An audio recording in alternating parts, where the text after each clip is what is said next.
Hey, what's good? This is Swiger Music. We're at Swiger Studio right now, and you're watching Hidden Treasures 225.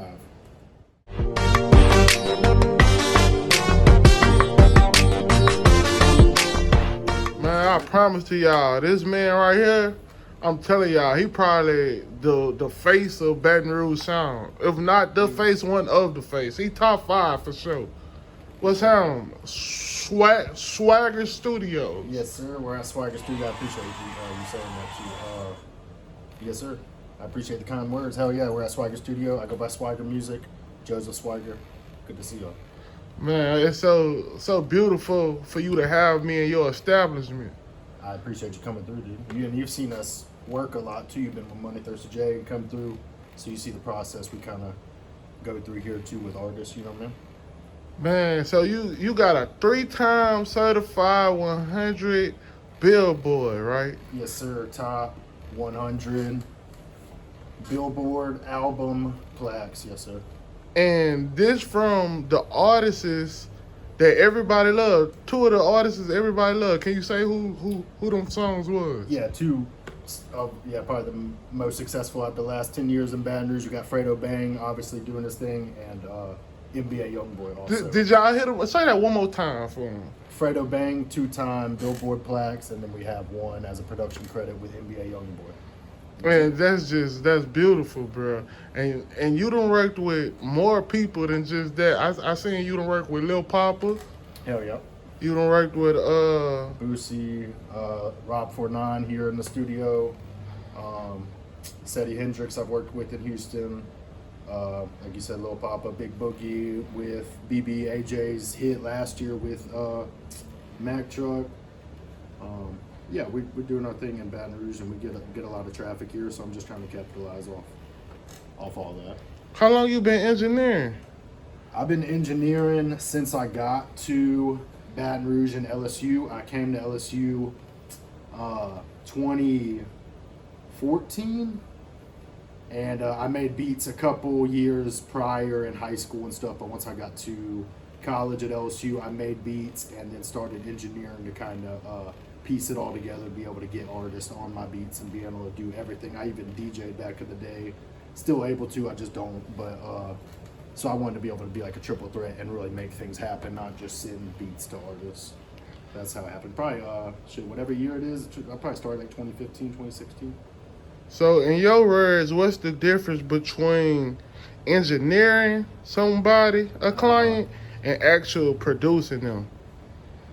Yeah, that's a good question. Sometimes I even struggle to define it nowadays. I feel like producing the tracks, like bringing it all together. You can make the beat, obviously, but being able to bring an idea together or present a beat to an artist or an idea or maybe even a hook or lyrics.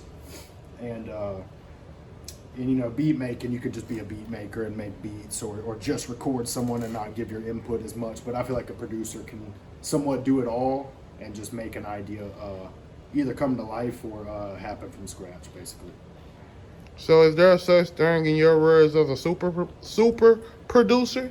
Yeah, I don't, again, something I probably struggle with defining, but I would imagine a super producer is just someone that does all of that on like an extremely high level, you know what I mean?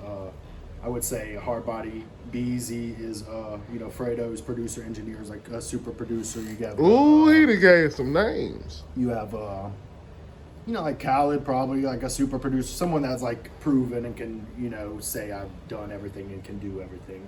I struggle to find it, but I just see that as someone that can do everything at a high level, probably.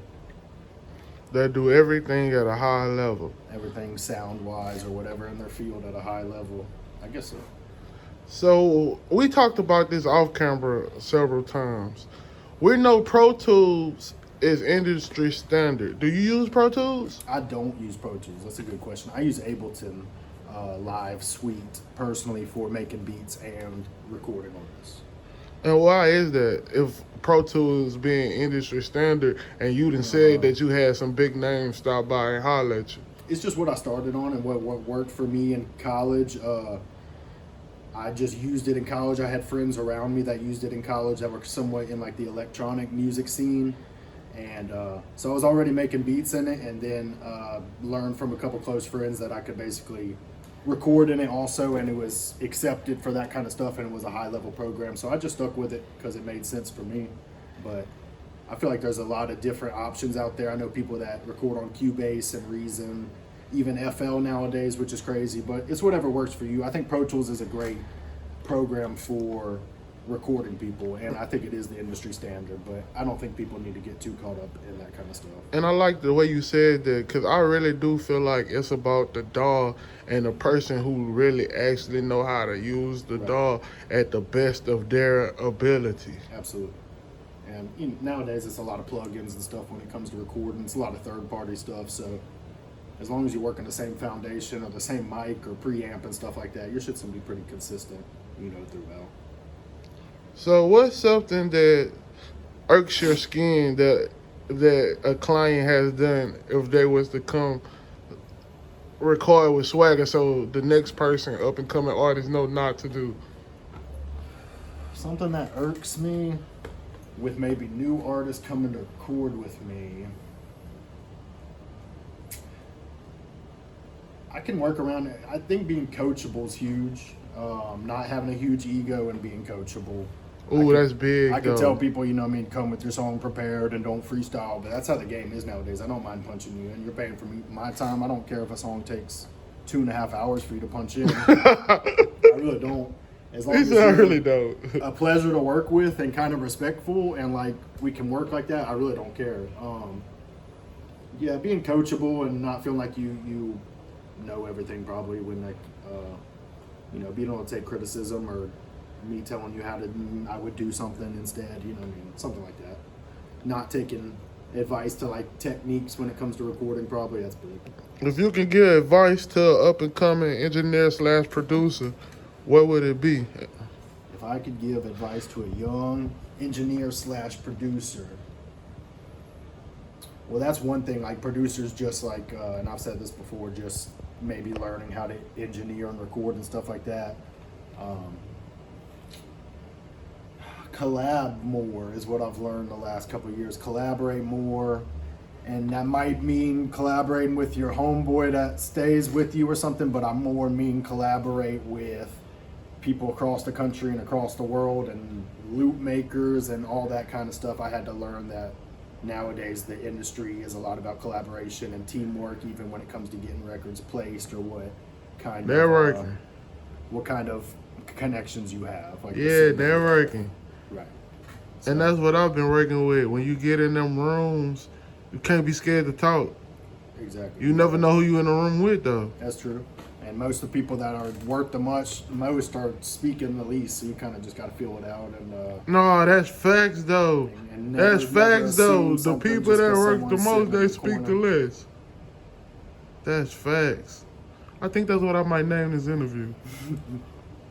That's a good point you made, though. You're right. You gotta, you never know who you might be sitting with. I've done that plenty of times, and studio's dark and stuff. You never know who's with you until, they might message you the next day or something. So even treating artists with respect and something I work with and encourage engineers to do is like, even respect new artists or people that might not work with you instead of getting aggravated, or they might do something one way, you might do something the next. Even learning from artists and how they might come in here record. I learn every day from artists how they prefer recording or from their rough drafts or stuff like that. So because everybody do things different. Exactly. And in the music business, I think it's really no right way. I was just about to say that. It's so funny because you can't coach too much too, because there's no can't micromanage too much. And I work on that too. Like, okay, some people sound better the raw recording and kind of running it through, and maybe a little not so perfect, you know what I mean? So I struggle with that, like trying not to coach artists too much and block the vision for the art, you know what I mean? I'm just a facilitator at the end of the day, you know what I mean? Yeah. So what's something that I might have missed out on that you might want to talk about? Because I know you're a busy man, and hopefully we can get you on Hidden Treasures again. Hell yeah, I'll definitely be. I appreciate y'all keeping me. Anything I want to say last? Not for real, man. I appreciate Baton Rouge, and I appreciate everybody, supporting me and supporting the studio. And been on a good trajectory the last couple of years. We're trying to just keep that going and expand more to the markets around us. So appreciate everybody rocking with us, and you're going to see more of us soon.